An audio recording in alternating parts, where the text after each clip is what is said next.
आता आपण अननसाच्या मोदकासाठी लागणारं मी तुम्हाला साहित्य सांगते.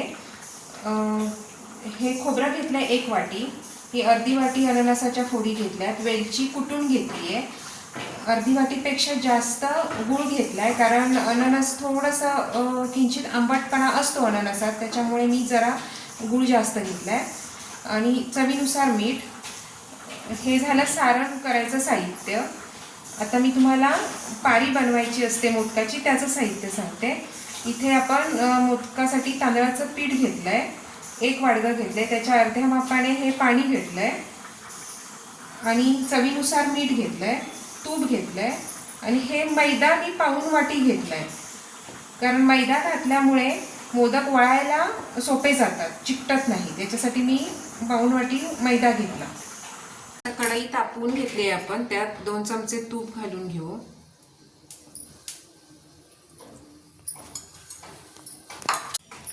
तूप घालून घेतले 2 चमचे. आता ह्या अननसाच्या फोडी आपण जरा परतून घेऊ, जरा मऊ होण्यासाठी परतून घ्यायचं. अर्धी वाटीच घेते आहे मी, तर जरा जास्त झालं हे ठेवून देते. तर छान जरा परतून घेऊ. थोड्या मऊ झाल्या की खोबरं घालू. अननस असा मऊ पडत आलाय, आता पाणी असं आटत चाललंय त्यातलं.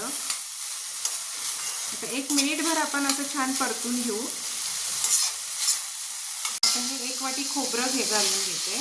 त्यात खोबरं घालून पण पुन्हा 1 मिनिटभर परतून घ्यायचं. खोबऱ्यातलं पाणी जे असतं ते आटवून घ्यायचं थोडं. आता हा चिरलेला गूळ घालून घेऊ.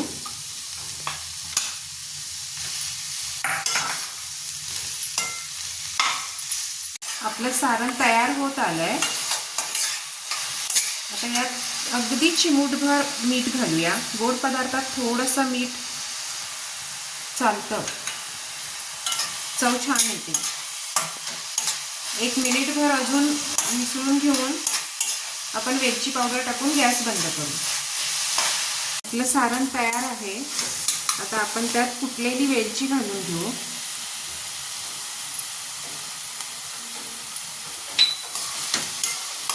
छान मिसळून घेऊन आपण गॅस बंद करू. सारण थंड व्हायला ठेवू.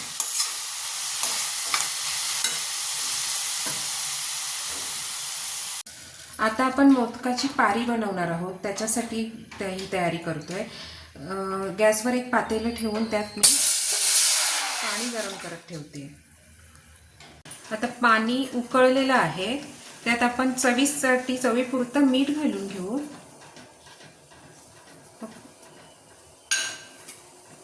आणि 2 चमचे तूप घालू.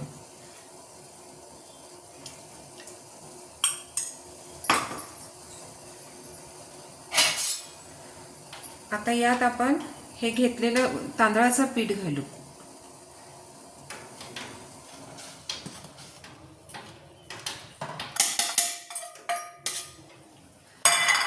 आणि हे पाऊण वाटी मैद्याचं पीठ घेतलेलं तेही घालून मिसळून घेऊ.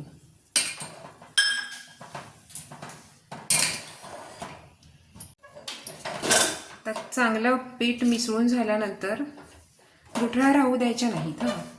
छान मिसळून घ्यायचं. आता 5 मिनिटं झाकण ठेवूयात. आता आपण गॅस बंद करून घेऊ. आणि हे वाफवलेलं हे पीठ आहे ते परातीत काढून छान मळून घेऊया. आता पीठ गरम आहे त्यामुळे आपण हाताने नाही मळू शकत, तर आपण पावभाजीचा हा स्मॅशर असतो ना, त्याला तेल लावायचं आणि असं छान रगडून घ्यायचं.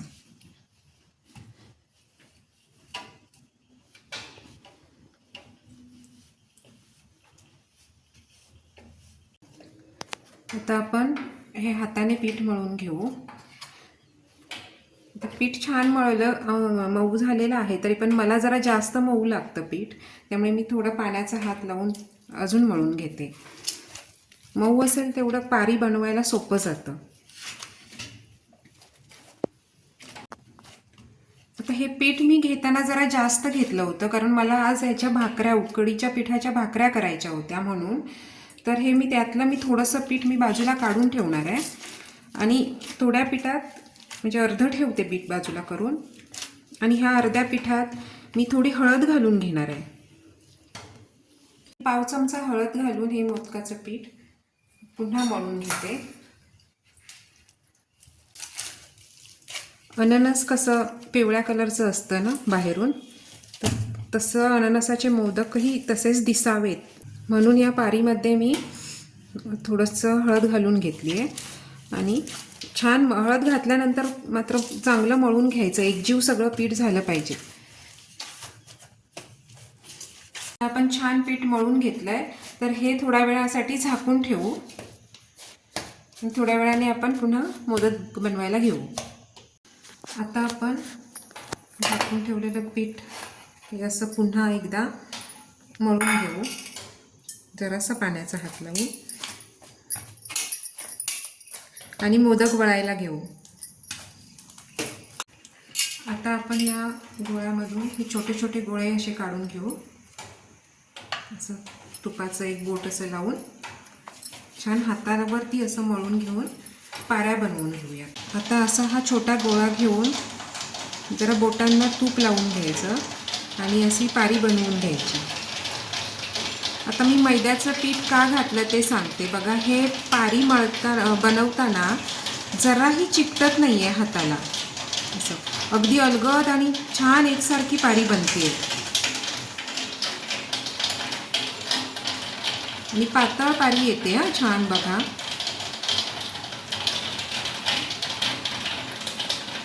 आपली पारी बनवून तयार आहे. आपण आता याच्यात सारण घालून घेऊ.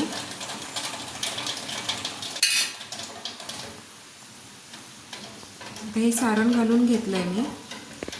आता या मोदकाच्या पाकळ्या बनवून घेऊया.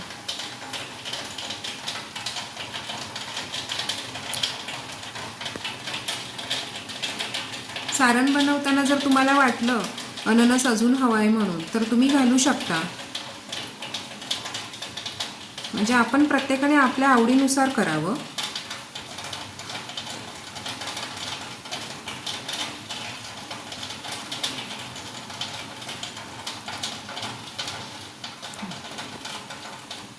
आता ह्या सगळ्या पाकळ्या अशा हळूहळू अशा एकत्र करून घेऊया.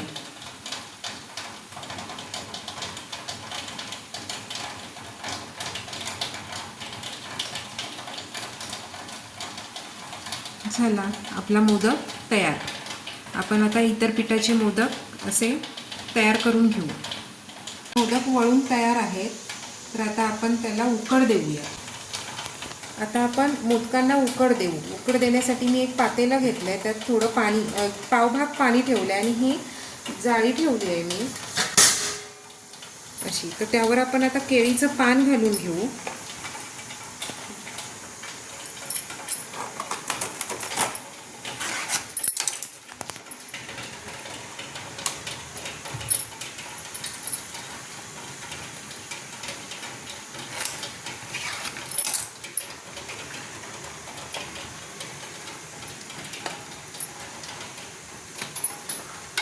यावर मोदक ठेवून घेऊया.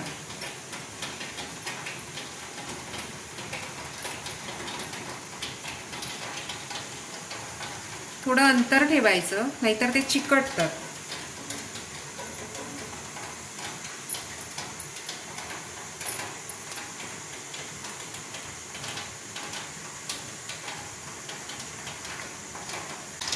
मोदक आपण ठेवून घेतले. हलकाच असा पाण्याचा शिरकावा करायचा आपण त्यावर, कारण ते बनवेपर्यंत वाळतात ना म्हणून. त्यावर पुन्हा मी केळीचं पान घालून घेते आणि झाकण ठेवून एक 10 मिनिटात म्हणजे उकडतात मोदक. आता आपले मोदक उकडले असतील. आपण गॅस बंद करून घेऊ आणि हे झाकण काढून घेऊ.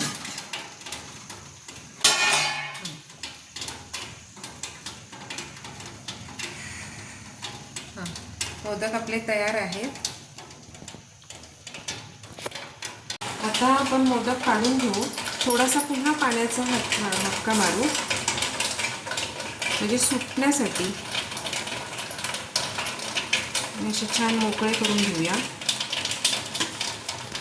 अलगद गरम आहेत. असे मोकळे करून घेतल्यावर अलगद चमच्यात असे छान येतात. आपण काढून घेऊ. अशा रीतीने तयार आहेत आपले अननसाचे मोदक. आज नवनवीन रेसिपी पाहण्यासाठी पाहत रहा नारायणी स्वयंपाक आणि बरंच काही. धन्यवाद.